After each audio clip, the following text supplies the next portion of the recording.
I guess I'm doing another one of these videos because, yeah, we're doing another ranking. But this time, I'm gonna actually, like, put a lot of time into it.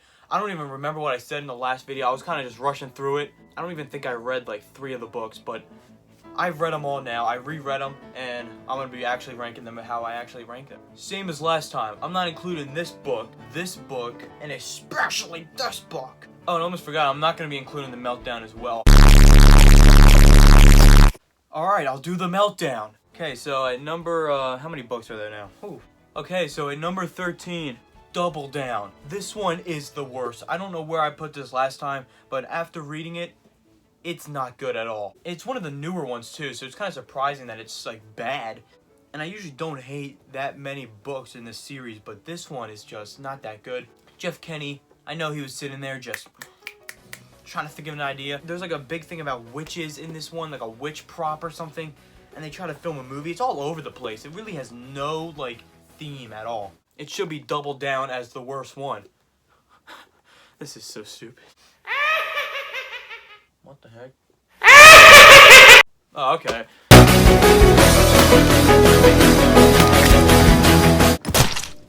Come back again, and I'll think of something else. I'm getting Hard Luck is the next one on the list.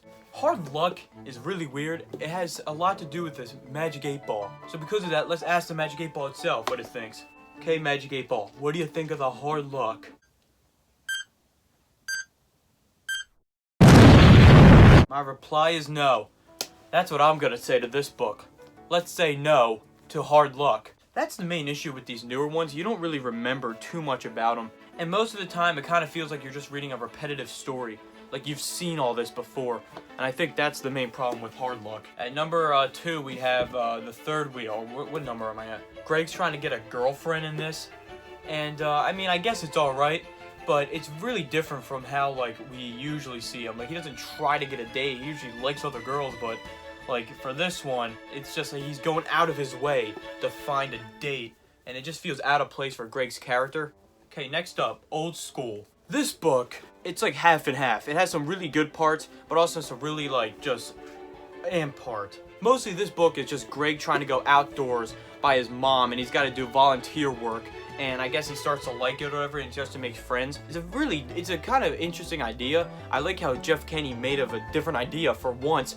It's mostly just him going around with these buddies, and he's like doing stuff. Some aspects of it's really good, but other parts of it is just very much the same, and that's why I put it lower. Now we got The Ugly Truth. Personally, to me, this is the last of the classic 5. I think the first 5 Wimpy Kid books are the classics, and then after that, they're all like the newer ones. But I think out of the 5, there's only 2 that are really like the bad ones in the 5 classics. Mostly it's just him and Rodrick, what's his name? Raleigh. Him and Raleigh's relationship, how not that they're gay, their friendship, and how it's not really going as good, and I guess Greg's growing up in this one. This is the one I always forget the most, because I read it and I just automatically forget it. Like, as many times as I read this one, I never remember anything from it. The Ugly Truth is that it's lower down on the list. Sorry. Oh, I had the last straw with this book, because I'm putting it at this part of the list. What number am I on? This is the only other bad one, I think, out of the classic 5. It's not bad, but it's very average. I like how they have the dad mostly involved, because all the other books, the dad's a pushover. They just push him to the side. Every single opening, he's at the end. When they have all the characters lined up in the front, they just push him to the back with a sad, depressed face. Okay, next up, we got The Getaway. This is one of the newer ones, and personally, I liked it. I thought they copied a lot from Long Haul, but it's still fine. I like how they go to the hotel, but then they do different stuff, like each part of the vacation gets messed up, which you can say is, we've seen it before, but I think they do it differently with this one because they really show you the family, like the family struggles, because this time they're split, but in Long Haul they were all together, so it's kind of like that part's different. But whoa, I think I said it was like a copy and that was it, because I didn't read it. Alright, I didn't read the book. This one's just kind of like the same thing as a Long Haul, and I'm not talking about the movie. I did read it now, and I liked it. Cabin Fever. You have to see like Greg try to find stuff to do while he can't go outside. So mostly he tries to play video games, but then the power goes out and stuff like that. So it's cool just to see like they have to work together, like the mom, him, and the brothers, and the dad isn't there. At least I remember that. It's just cool to see them have to do stuff without electricity, so. Okay, the Meltdown. This one people are saying is the best in the series.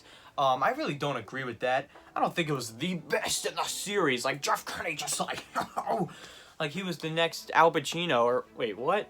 People were acting like it was the runner-up to the Kill a Mockingbird. Like, it wasn't that good. But I did enjoy it. In this one, they talk about how, like, the neighborhoods are split, and they have, like, different things, and they hate each other or whatever, and then they get into, like, a snowball fight and stuff. I liked it, and I thought it was one of the better ones, but it wasn't the best book. In my opinion, is the fact, so.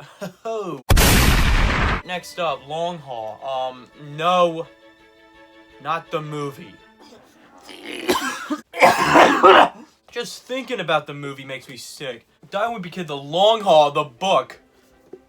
Emphasize book. Is not that bad. I like the road trip part of it, and I think there's a lot of interesting things that happen in this, like the pig and stuff like that. So they were changing it up. I like how the family is together in this book, and they're all like have a main part. Like usually the mom and dad are kind of to the side. Now they all have a main part in this. I think it's definitely one of the more relatable ones in the series. Like if you're actually going to read this, you can relate to this one more than the other ones. The movie though. When you give squeeze, you get middle finger that say fuck you. Oh, number 3 or 5 or what? It's the first book. This one is just a classic book. I first saw the movies and then I got into the books, and this helped me really get into it because it was so good. The characters are all there. I mean, like, what more could you ask for? It's a great book. Really, like, when you read it, you realize how much the movie follows, and I really like that comparison. And I think it has the most characters in it, like, the most different scenes and stuff like that. You really get to show, like, Greg's middle school experience, where the other one's focuses on, like, one event or one character. This one's everything, so that's... Okay, number 2 is Rodrick Rules. Now, sometimes I actually think this is my favorite. These last two are really good, mostly because Rodrick's my favorite character, and you get to see the most of him in this book. And I really like that about Rodrick Rules. The movie as well is also fantastic, but it really shows the brother relationship and how they have to, like, you know, get along. I like this one. Alright, and number 1 is actually this Freddy Krueger head. Was that a funny joke? Oh boy. Number 1's Dog Days. I mean, what more can I say? Dog Days is my favorite. I love this one. I love the movie, the book, everything. The summer feeling just makes this book great to me. I love how just everything in this book, it shows the relationship between Rowley and Greg, and they really get along in this, and it's mostly the summer aspect, which is what I like about this the most.